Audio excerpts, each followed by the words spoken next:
గుర్తు తెలియని మృతదేహం లభ్యం. ఘటనా స్థలాన్ని పరిశీలించిన ఎస్ఐ రంగనాథ్ గౌడ్. అనుమానాస్పద మృతిగా కేసు నమోదు.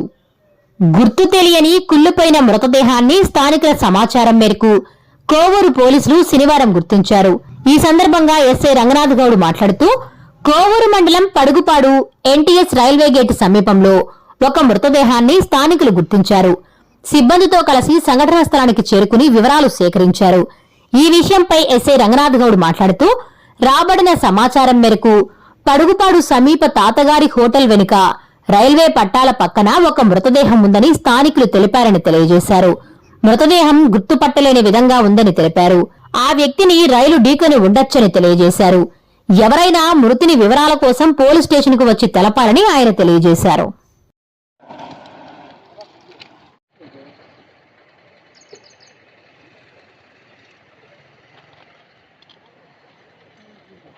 क्या